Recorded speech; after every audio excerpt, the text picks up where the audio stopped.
Welcome back to our YouTube channel, Knowledge Sharing. I am Abid Anwar, founder and CEO of Global Trainer and a business coach. हमारा आज का topic है optimise your time through blocks, यानी batches बना के आप अपने time को ऑप्टिमाइज़ करो, आप ज़्यादा से ज़्यादा बेनिफिट लो, आप लीवरेज लो, इस तरह से काम करो कि आप लीवरेज लो। क्योंकि ज़िंदगी में अगर सक्सेस है तो ना टाइम मैनेजमेंट और टाइम डिसीजन मेकिंग से, किसी एजुकेशन, किसी नॉलेज, किसी डिग्री, किसी फंड्स, पैसे, किसी चीज़ के अंदर नहीं है। सक्सेस है तो यही है।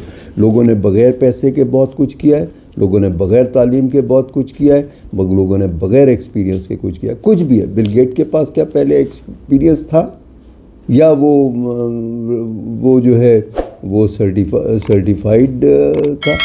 नहीं, कुछ भी नहीं था। उसने अपना स्क्रैच से किया ना।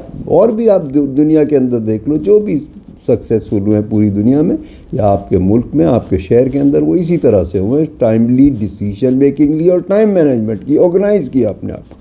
आपका जो 9 से 5 का या जो भी आपका बिजनेस टाइम है उसको आप ऑर्गेनाइज़ करो, उसके आप ब्लॉक और बैचेस बनाओ। हर काम के ब्लॉक्स और बैचेस बनाओ।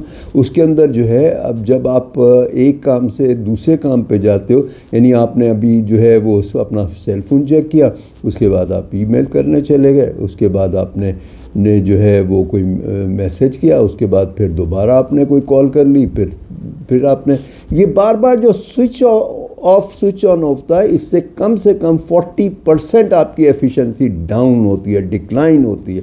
अगर आप उसके अंदर 1 घंटा काम करते हो इस तरह से, तो इसका मतलब है कि आपने टोटल जो है उसके अंदर आपने 24 मिनट तो काम ही नहीं किया, आपने टाइम ज़ाया किया ना।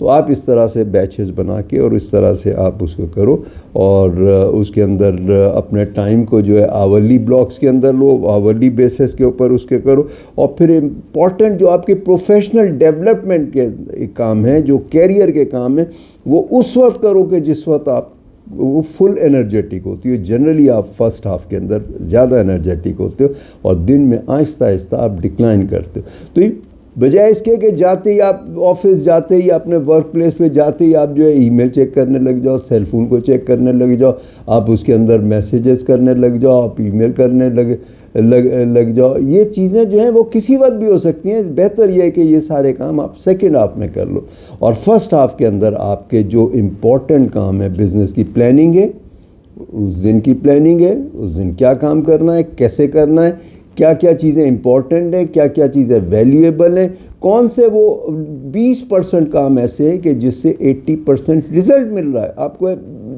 जो एनर्जी के अंदर काम करने। इसी तरह से आपको प्रेजेंटेशन बनाने के लिए जो है ना, वो एक अच्छा जो है एक टाइम चाहिए जो आपको फोकस एनर्जेटिक टाइम हो। प्रेजेंटेशन देने के लिए जो है ना, आप 24 घंटे में किसी वक्त भी कर सकते हो, लेकिन अगर आप सेकंड हाफ के अंदर आप देते हो, या छुट्टी वाले दिन देते हो, या वर्किंग आवर्स के बाद प्रेजेंटेशन देते हो, तो उस प्रेजेंटेशन का कोई फ़ायदा नहीं होगा। क्योंकि जो भी आपके पार्टिसिपेंट्स होंगे उनका इंटरेस्ट ही नहीं होगा, उनका दिमाग ही काम नहीं करेगा। वो कहेंगे कब ये बंदा जान छोड़ता है, तो वो ना सवाल करेंगे ना इतना इन्वॉल्व होंगे। तो जब तक एंगेजमेंट ना हो, आपके ऑडियंस एंगेज ना करें, आप उसके अंदर आगे नहीं बढ़ सकते। तो इस तरीके से आप उसके अंदर करें काम, कैटेगरीज बना के करें। कॉल्स हैं, मैसेजेस हैं, ईमेल है, कॉरेस्पॉन्डेंस हैं, ये एक वक्त में करें। प्लानिंग है, उसको अलग टाइम पे करें। मीटिंग्स हैं, वो स्लैक टाइम में भी हो सकती है, प्लानिंग स्लैक टाइम में नहीं हो सकती, यानी जो सेकंड हाफ है उसमें प्लानिंग सही नहीं होगी। रिपोर्ट्स राइटिंग है, उसके अंदर करनी है आपको, कोई रिपोर्टिंग प्रेजेंटेशन देनी है, रीडिंग है, राइटिंग है, डिसीजन मेकिंग है। डिसीजन मेकिंग जो है ना, सुकून का और एनर्जी का टाइम मांगती है। इसे फर्स्ट हाफ के अंदर आपको करना होगा। प्लानिंग, रिपोर्ट राइटिंग, ये सारी चीज़ें ऐसी हैं कि जो आपको इफ़ेक्टिव टाइम में करना है, जो आपको एनर्जेटिक टाइम के अंदर करना है, उसको बैच बना के कीजिए। सारे कामों को आप बैच बना के कीजिए। एक तरह के काम को एक जगह लेकर आइए, और उस वक्त जिस वक्त आप अपना ईमेल खोलें, सिर्फ ईमेल देखिए और ईमेल का साथ साथ जवाब देते चले जाइए। ये नहीं कि पहले मैं पढ़ लूँ ईमेल फिर उसमें से देखूँ, और उसमें से ओपन सिर्फ वो कीजिए जो ईमेल इम्पॉर्टेंट हो। देखिए, कुछ काम ऐसे होते हैं कि जो अर्जेंट और इम्पॉर्टेंट होते हैं, कुछ काम सिर्फ इम्पॉर्टेंट होते हैं, अर्जेंट नहीं होते। वक्त के साथ साथ जो है ना वो चीज़ जो है, जो इम्पॉर्टेंट चीज़ जो है वो अर्जेंट हो जाती है। हमें पता है फ़लानी तारीख को हमें रिपोर्ट देनी है, फ़लानी तारीख को हमने प्रेजेंटेशन देनी है, तो इससे सारे काम कर लेने चाहिए।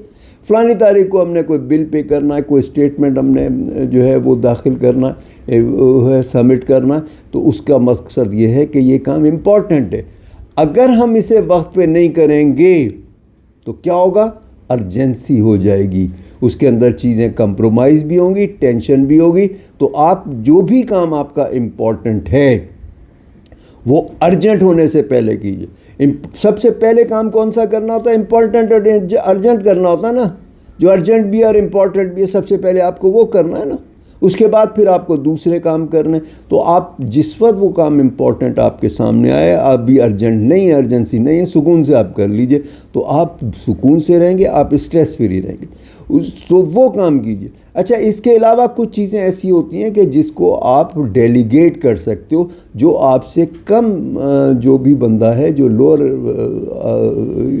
स्केल का बंदा है, जो सबऑर्डिनेट है आपका, बहुत से काम वो कर सकता है ना। जो रूटीन के काम है, कोई रिपोर्ट्स बनानी है, कोई रूटीन के काम है, कुछ इस तरह से कोई करना है, कोई पॉइंट्स किसी चीज़ के बनाने, तो वो काम कर सकता है ना। या कोई ईमेल करनी है, या कोई और जवाब देना है, या फ़ोन का जवाब देना है, या कॉरेस्पॉन्डेंस करनी है, जो स्टीरियोटाइप है वो कर सकता है। होता क्या है कि हम इसलिए डेलीगेट नहीं करते कि जितनी देर हमें इसे सिखाने में लगेगी उससे कम टाइम में तो हम खुद कर लेंगे। और इसका बार बार काम चेक करो और सही भी नहीं होगा और कहीं कोई गड़बड़ ना कर दे, नहीं। उसको एक दफ़ा सिखाने में आपको 1 हफ़्ता, 2 हफ़्ते, 4 हफ़्ते लग जाएंगे ना।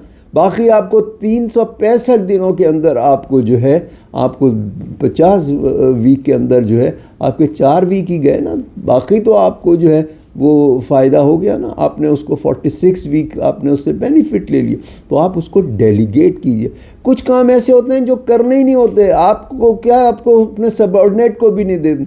रूटीन की चीज़ें, रूटीन की मेल्स हैं, रूटीन के मैसेजेस हैं, आपको उसका जवाब देने की ज़रूरत ही नहीं है ना। आपको उसके अंदर करना, कुछ कांटेक्ट करने की ज़रूरत ही नहीं है, उसको रिप्लाई देने की ज़रूरत नहीं, रिस्पॉन्स देने की ज़रूरत। आप इन चीज़ों को डिलीट कीजिए। और ज़्यादातर ये जो इम्पोर्टेंट जो काम डिलीट करने वाले होते हैं ना, हमें इंटरेस्ट लगता है, हमें मज़ा आ रहा होता है, हमें ईमेल करने में, फजूल किस्म की ईमेल्स करने में जिसकी कोई बिज़नेस की और प्रोफेशनल कोई इम्पोर्टेंस नहीं है, या जो हमारे ऐसे ईमेल्स हैं वो देखने को, या कोई इश्तिहार देखने को, कुछ ऐसी चीज़ें जो ज़रूरत ही नहीं है, आप उसे डिलीट कर दीजिए ना। तो कुछ चीज़ें आप डिलीट कीजिए, कुछ डेलीगेट कीजिए, और जो आपके करने की चीज़ें, डू करने की चीज़ें, आप उसको कीजिए। आप उसको करने के लिए उसके बैचेस बनाइए, बैचेस बना के उसको काम कीजिए, और उसके बाद फिर उसके टाइम ब्लॉक तय कर लीजिए कि किस टाइम पे आप क्या करेंगे, और इस तरह से आप उस काम को कीजिए। और जो उसमें इम्पॉर्टेंट काम है, जो आपके कैरियर को डेवलप करते हैं, जिससे आपको कैरियर का फ़ायदा होगा, आपकी प्रोग्रेस होगी, आपके बिज़नेस की प्रोग्रेस होगी, वो काम आप कीजिए। वो सबसे पहले आप उसको काम कीजिए। और इससे क्या होगा कि आपका जो फ्लो ऑफ वर्क होगा बेहतर हो जाएगा, आपकी परफॉर्मेंस बेहतर हो जाएगी, आपकी प्रोडक्टिविटी बेहतर हो जाएगी, आप एफिशिएंट हो जाएंगे, आप इफ़ेक्टिव हो जाएंगे। क्योंकि दोनों चीज़ें अलग हैं, एफिशिएंसी, इफ़ेक्टिवनेस, दोनों चीज़ें अलग हैं। एफिशिएंसी क्या है कि आप बेहतरी तरीके से काम करो, आपने बहुत अच्छी ईमेल बना ली और फटाफट बना ली, ये एफिशिएंटली काम किया। इफ़ेक्टिवनेस क्या है कि उसकी ज़रूरत ही नहीं है ना, आपको उसकी ज़रूरत ही नहीं है, वो बेकार थी, वो डिलीट करने वाली थी, तो इफ़ेक्टिवनेस नहीं रही है ना। तो जब तक आपकी वो चीज़ को एफिशिएंट और इफ़ेक्टिव ना हो, आपको उस पर काम नहीं करना चाहिए।